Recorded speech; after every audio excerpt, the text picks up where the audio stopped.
Okay, we are on number 75 of chapter 3, and this problem here is a limiting reactant type problem, which I will admit right now is probably my least favorite type of problem because it takes a little while. But as far as that goes, this one here is not too bad.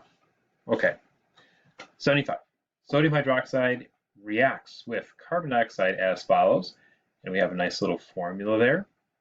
So you can see 2 moles of sodium hydroxide reacts with carbon dioxide to produce sodium carbonate and water, which is limiting reactant when you have this many moles of sodium hydroxide and this many moles of carbon dioxide react. How many moles of sodium carbonate can be produced and how many moles of excess reactants are involved. So let's kind of go through the process and see, given the reactants, how much product, in this case sodium carbonate, we can make. And we'll talk our way through it.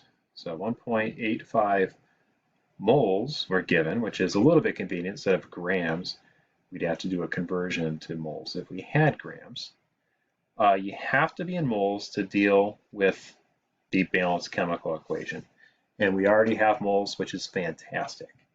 So now that I know that I have this many moles of sodium hydroxide, I can deal with the stoichiometry to get to the product that I'm looking for. So again, this dimensional analysis is fantastic as far as solving problems. I am starting with sodium hydroxide, so that goes to the bottom. I look for the thing I'm trying to find, which is sodium hydroxide. Notice I'm not writing the numbers in yet. I just want to have who's who first. Okay, I need moles of sodium hydroxide, that is there. They react in a 2-to-1 ratio. So you just put the numbers where they belong. 2 goes in the bottom because that's where it's found in the equation. And 1 goes for sodium carbonate. That's it. Do the math and you get 0.925 moles in this potential of sodium carbonate. And we do the same process for the carbon dioxide. And you may be sneaky and can see, oh, I can do this one really easily, but we're going to walk through it. Carbon dioxide, immediately put carbon dioxide on the bottom. Put the stuff you're looking for, sodium carbonate, on top. Stretch this out a little bit. It's a 1-to-1 relationship, 1-to-1. That's where the numbers come from, the coefficients. So it's the exact same amount in this example.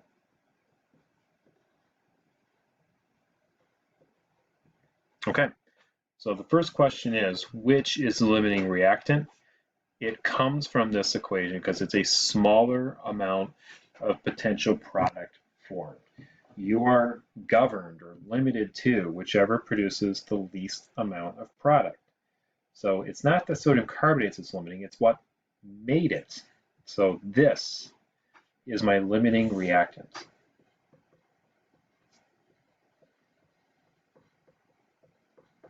And then what's the excess?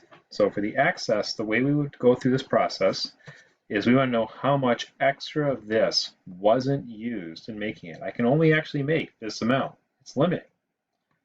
So there's going to be some extra of this that potentially, theoretically, was not made. How I find this out is I'm going to subtract these two amounts. So 1.00 minus 0.925 moles, these are all moles, of sodium carbonate. I'm not going to write that out right now. You end up with 0.075 moles of sodium carbonate that were not produced from the carbon dioxide. That's not our answer yet. It kind of is, but not yet. We are going to go backwards to solve it. So we're just going to, again, dimensional analysis, moles of sodium carbonate. That goes in the bottom. And we're trying to get back to the beginning, which is moles of carbon dioxide. I can tell you again, this is a type of problem that a lot of people struggle on. It's process. You have to be able to think your way through it. Go back to the coefficients in the balanced chemical equation, and it's a 1-to-1 relationship. And obviously do the math nice and easy. And it's CO2 because, again, these guys canceled. That's it. That's the answer. This is the excess that would still be remaining in this chemical reaction. So again, one more time, given these two amounts, they will react. The sodium hydroxide is completely consumed. It's gone at the end of the reaction. This exists at the end. It remains. Now this has some excess left over. So almost all this is used, with the exception of this amount. This is still in the container. Okay, let's keep going. 81. When benzene reacts with bromine, bromobenzene is obtained. Here's our chemical equation of how this actually proceeds. We're going to do a problem here to figure out what is the theoretical yield of bromobenzene. So again, we'll talk our way through it.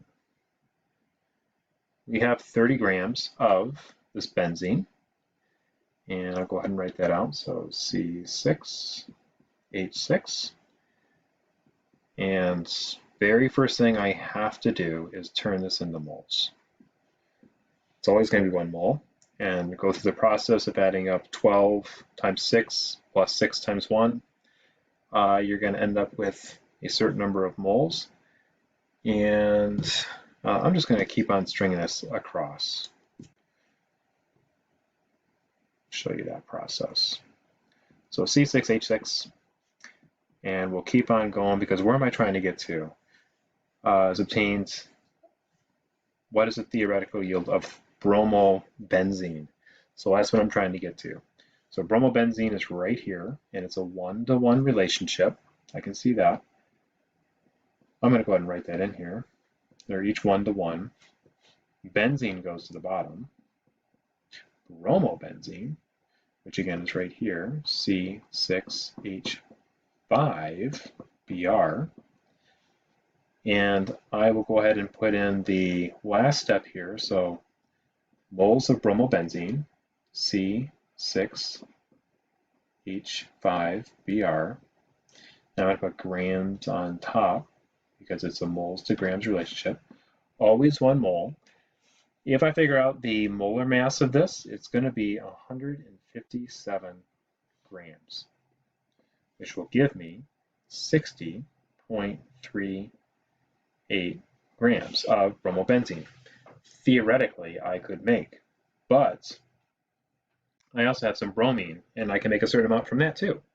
So let's give that a whirl and see how much theoretically I could make from the bromine. Okay, so I have 65 grams of bromine. Same process, grams in the bottom, moles on top. I have, it's always going to be 1 mole, and it's 160 ballpark grams. Do the same process. Moles of bromine on the bottom, moles of bromobenzene on top. And in this case, they're all 1-to-1, so it did us a nice little favor. It just happens to be that. Last part is, again, I want grams for this substance. And I'll just shortcut this a little bit. Nah, I guess I won't. I don't want to cheat. And in this example, I theoretically could make 63.78 grams. Now, of course, I'm limited to the amount I can actually make. So this is the amount I truly can make, the smaller of the two. You can't make more than this benzene allows. So theoretically, that's how much I can make. Okay, last problem on here, part B, it tells us if the actual yield is this amount, what is the percent yield? So to do this type of a problem for a percent yield, we're going to take the actual, I'll just write a formula down for that, actual divided by theoretical times 100% is the percent yield.